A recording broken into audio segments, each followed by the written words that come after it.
Hello दोस्तों, कैसे हैं आप लोग। आज मैं आप लोगों के लिए फिर से एक रियल स्टोरी लेकर आया हूँ। ये कहानी 2017 की एक ट्रिप की है। भोपाल के पास एक जगह है रायसेन।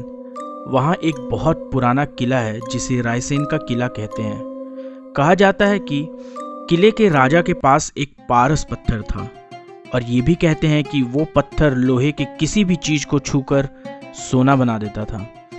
अड़ोस पड़ोस के राजाओं को पता चला और वो उस पत्थर को पाने के लिए राजा पर हमला करने लगे और उन हमलों के डर से राजा ने पत्थर को छुपा दिया और किसी अलौकिक शक्ति को उसकी रक्षा करने की जिम्मेदारी दे दी। कहते हैं आज भी उस पत्थर का रक्षा वो अलौकिक शक्ति कर रही है। कई लोग उसे ढूंढने वहाँ रात को जाते हैं और दोबारा कभी वापस नहीं आते हैं, और आते भी हैं तो पागल हो जाते हैं। इसी वजह से किले में शाम 7 बजे के बाद रुकना मना है। हम 6 दोस्त, 3 लड़के 3 लड़कियां बाइक्स पर निकले। मेरे पीछे मेरी गर्लफ्रेंड श्रुति बैठी थी जो बहुत बात करती है। हम दोपहर 3 बजे तक रायसेन के किले पर पहुंच गए। सब फोटो खींचने और मस्ती करने में बिजी हो गए, लेकिन मुझे हिस्ट्री में बहुत इंटरेस्ट है। मैं अकेले ही एक तरफ एक्सप्लोर करने निकल गया और धीरे धीरे ग्रुप से अलग हो गया। जब सूरज ढल रहा था, गार्ड ने सीटी बजाई। गेट बंद होने वाला था। मैं जल्दी से वापस आ रहा था, तभी पीछे से आवाज आई।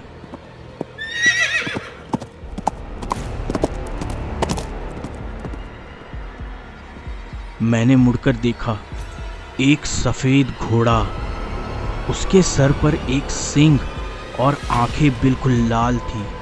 वो मुझे देख रहा था जैसे मुझे बुला रहा हो। मेरी आंखें फटी की फटी रह गई।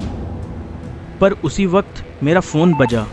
ध्यान टूटा और मैं सीधा गेट की तरफ निकल गया। रात को खाना खाकर हम वापस निकल पड़े। सिर्फ मैं जीपीएस यूज़ कर रहा था, लेकिन श्रुति की बकबक के बीच में मैं जीपीएस फॉलो करना भूल गया और हम गलत रास्ते पर आ गए। 11 बजे तक हम एक अजीब रास्ते पर पहुंच गए। ना कोई गांव, ना शहर। तभी एक छोटी सी दुकान दिखाई दी। हम रुक कर रास्ता पूछने लगे। दुकानदार बोला, ये रास्ता सागर जिले की ओर निकलता है। भोपाल के लिए एक शॉर्टकट है जो जंगल से गुजरता है। आप लोग वही पकड़ लो। पर एक बात याद रखना, रात में वहाँ शेर भालू भी आते हैं। रास्ते में एक मंदिर पड़ता है। समय मिले तो दर्शन जरूर कर लेना, और हाँ, कहीं और मत रुकना। सबने मुझे बहुत सुनाया, पर मजबूरी में हमें वही रास्ता लेना पड़ा। हम कच्चे रास्ते पर आ गए। दोनों तरफ घना जंगल, बीच में पतली सी सड़क। सब चुप हो गए। एक अजीब खामोशी थी। लग रहा था जैसे हम किसी और ही दुनिया में आ गए हों। और तभी सामने से एक बाइक की हेडलाइट दिखने लगी।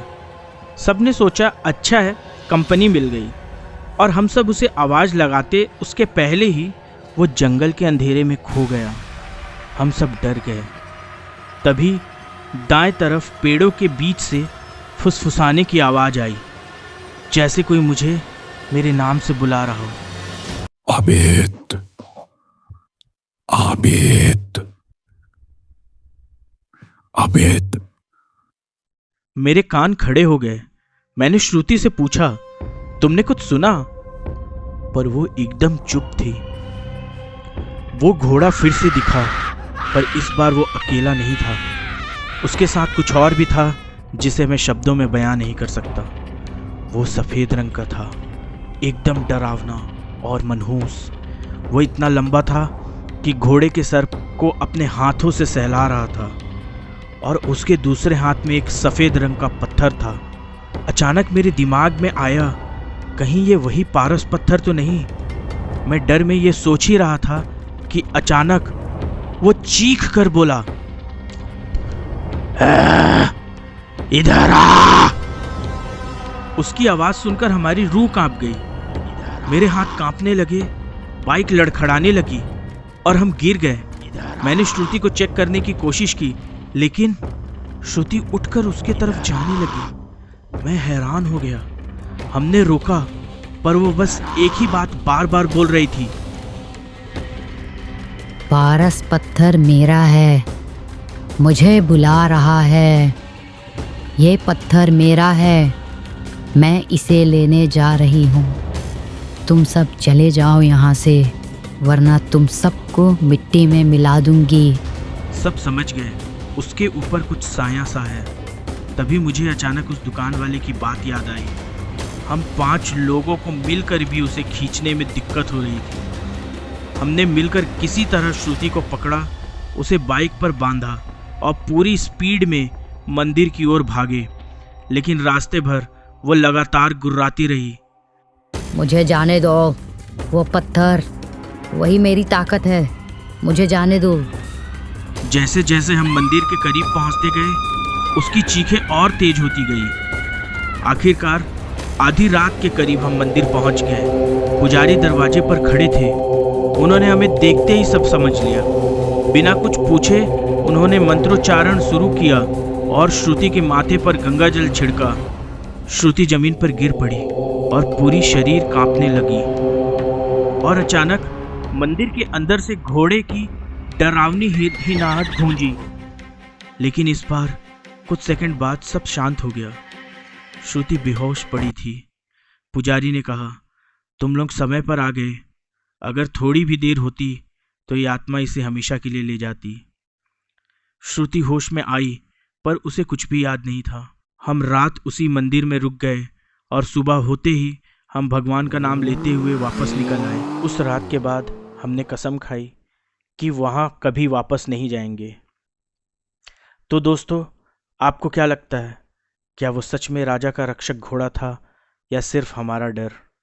अपना जवाब कमेंट्स में ज़रूर देना। और अगर आपके साथ भी कभी कुछ ऐसा हुआ है, कमेंट्स में भी लिख सकते हैं।